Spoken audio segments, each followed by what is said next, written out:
Good evening and welcome to Doordarshan Kendra Kohima. I am Vimasano with the news. First, the headlines.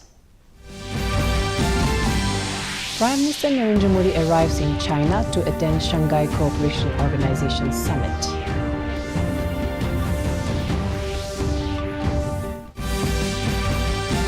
Lok Sabha Speaker Om Birla calls for setting up SC and ST welfare committees in all states.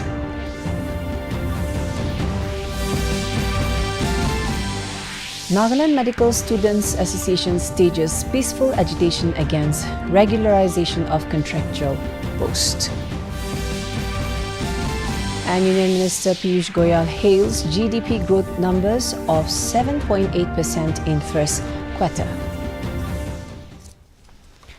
And now the details. Prime Minister Narendra Modi arrived in China after concluding his visit to Japan. On his arrival at Taipei, China, Modi was welcomed by Chinese President Xi Jinping. In China, Prime Minister Modi will attend the Shanghai Cooperation Organization SCO Summit on August 31 and September 1 at the invitation of the Chinese President Xi Jinping. The 25th Summit of the Shanghai Cooperation Organization will begin tomorrow in Taipei, China. Prime Minister Narendra Modi will participate and join global leaders in the two-day deliberations.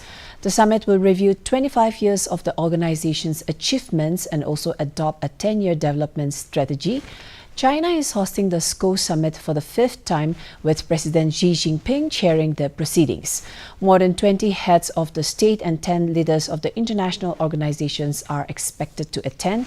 Prime Minister Narendra Modi and Russian President Vladimir Putin are among the prominent participants, making this summit the largest and most ambitious in the history of the organization. India has been a member of SCO since 2017. It held the presidency of the Council of Heads of State of SCO during 2022 to 23.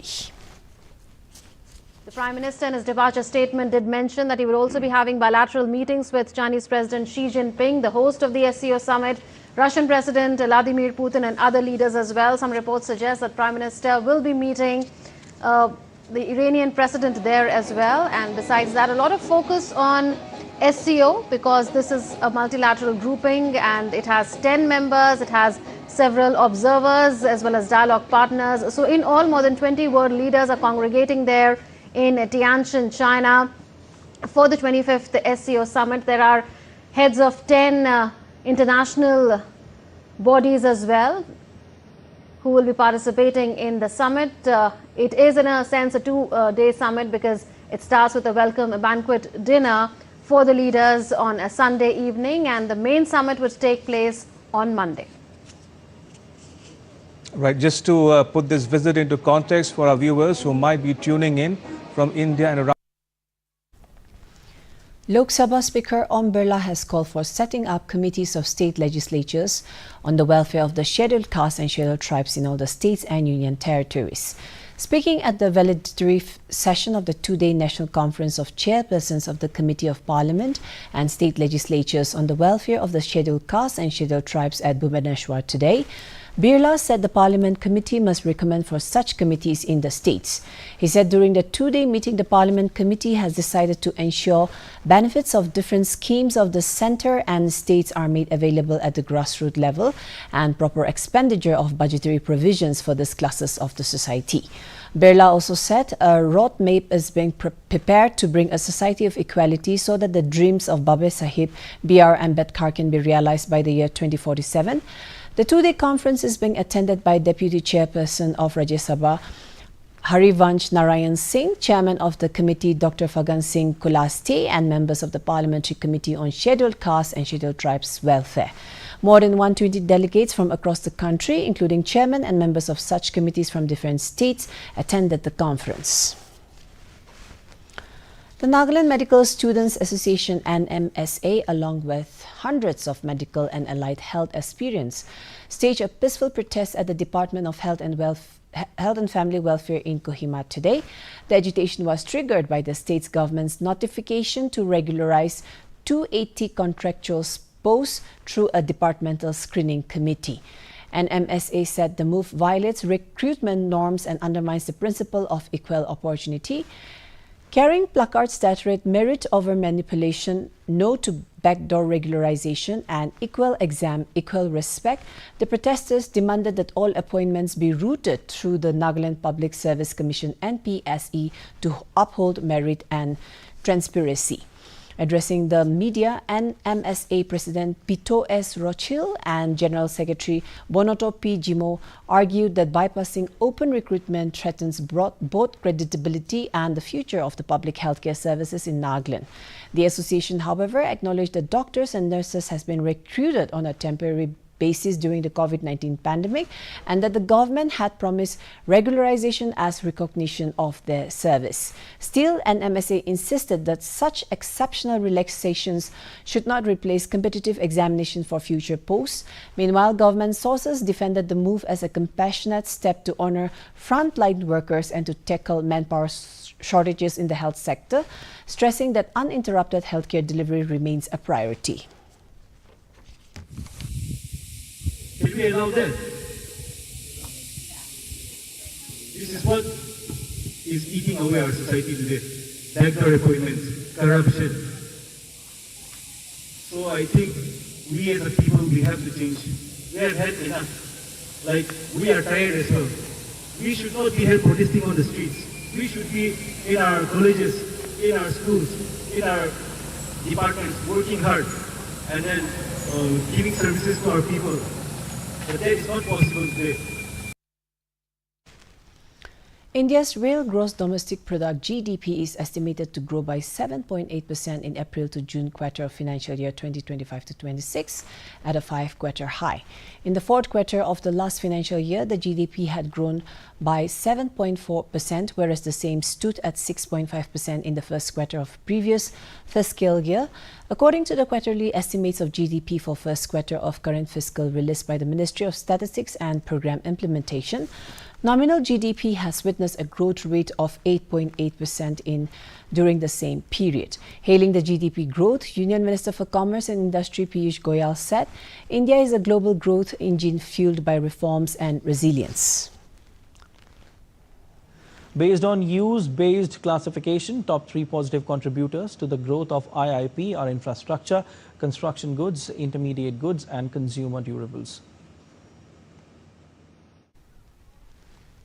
Union Minister of Coal and Mines G. Kishan Reddy has hailed the Memorandum of Cooperation (MOC) on mineral resources signed between the Ministry of Mines and Japan's Ministry of Economy, Trade and Industry. In a social media post, Reddy said the MOC aligns with India's effort to diversify critical mineral supply chains which are vital for energy security, national security and the goal of net zero emissions by 2070. The minister highlighted that as part of the deal, the two sides will exchange information on mineral resources and policies including regulations, auctions, sustainable deep-sea mining, extraction, processing, stockpiling of critical minerals and possible joint development of critical mineral projects. He added that this will promote joint investment in exploration, mining and processing of critical minerals in India and resource-rich countries. We'll now take a short commercial break. Stay tuned. जल्दी करो यार please जल्दी दूसरा कोई match है क्या? ऐसा ही कुछ है यार बैंक जाना है दादाजी को लेके हाँ यार उम्र होने पर कभी कभी मदद तो लगती है पर बैंकिंग में नहीं वैसे भी आरबीआई कहता है सीनियर सिटीजन सबसे पहले अगर आप 70 साल से ऊपर हैं और आप बैंक नहीं जा सकते तो बैंक आएगा आपके पास जरूरी सेवाएं लेकर वो भी वाजिब दरों पर सीनियर सबसे पहले आरबीआई कहता है जानकार बनिए सतर्क रहिए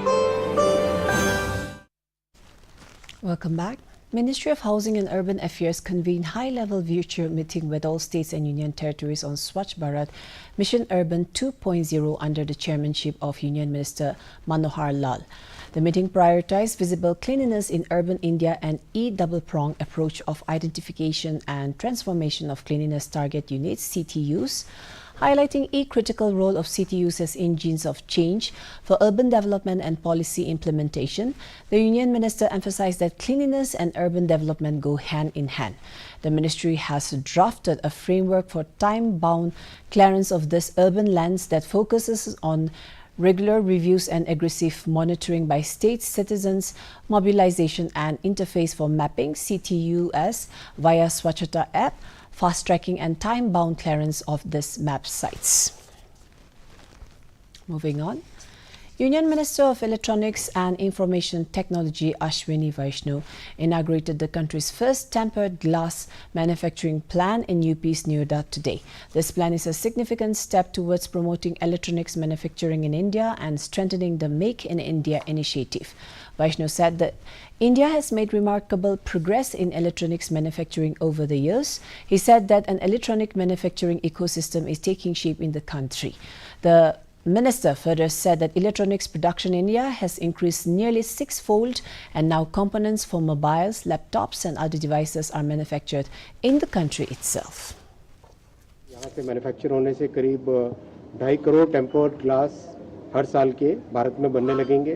तो step by step value addition Bharat में बढ़ता जा रहा है और स्टेप बाय स्टेप पूरे देश में इलेक्ट्रॉनिक्स का एक पूरा इकोसिस्टम बनता जा रहा है। Defence Minister Rajnath Singh has stressed that self-reliance is not merely an option but a condition for survival and progress. Addressing a defence conclave in New Delhi today, he said the government believes that a self-reliant India can safeguard its strategic autonomy. Highlighting the success of Operation Sindoor, Singh said this operation is a shining example of country's growing indigenous defence capabilities. He said precise strikes carried out by the armed forces on Pakistani targets using indigenous equipment demonstrated that no mission can be successful without vision, long preparation and coordination. He said Operation Sindoor may appear to be a story of a war of a few days and India's victory over Pakistan, but years of strategic preparation and defence preparedness have played a big role behind it. The 17th Confederation of Indian Industry Global MedTech Summit 2025 was held in New Delhi today under the theme Innovating for a Healthier Future, Make in India, Make for the World. The summit brought together industry leaders, innovators and policy makers to discuss the future of medical technology in India. Speaking at the event, Union Pharmaceuticals Secretary Amit Agarwal highlighted that countries worldwide now look to India not only as a market but as a leader in healthcare innovation.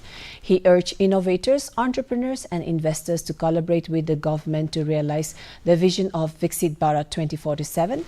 Agarwal also added that the country is witnessing sustained double-digit growth driven by rising domestic demand and strong government support. The Ministry of Chemicals and Fertilizers underlines that the nation has made major steps in self-reliance, now producing advanced medical devices like MRI and CT scan machines, mammography units, ventilators, stents, dialysis machines, heart valves and implant equipment, once true impossible to make locally. The government is setting up 3 dedicated medical device parks, upgrading infrastructure and implementing the production-linked incentive scheme to support manufacturing. We will now look at the weather report from the district headquarters of Nagaland. Kohima today recorded a maximum temperature of 24 degrees Celsius and a minimum temperature of 19 degrees Celsius, while Dimapur had a maximum temperature of 29 degrees Celsius and a minimum temperature of 24 degrees Celsius. Wokha experienced a maximum temperature of 25 degrees Celsius and a minimum temperature of 22 degrees Celsius. Mokokchung had a maximum temperature of 26 degrees Celsius and a minimum temperature of 21 degrees Celsius. Mon had a maximum temperature of 27 degrees Celsius and a minimum temperature of 23 degrees Celsius. Towards the east, Twinsang had a maximum temperature of 21 degrees Celsius and a minimum temperature of 16 degrees Celsius.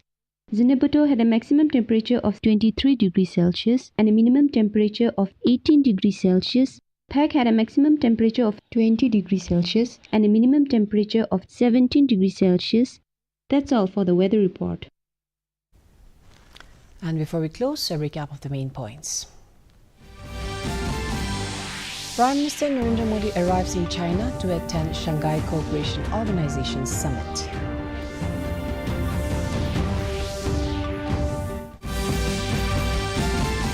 Lok Sabha Speaker Om Birla calls for setting up SC and ST welfare committees in all states.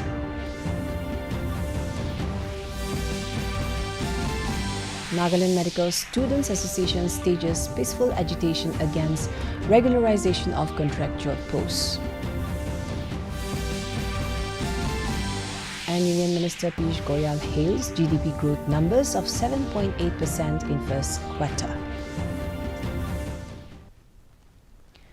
And with that, we close tonight's news edition. Thank you for your company. Have a good night.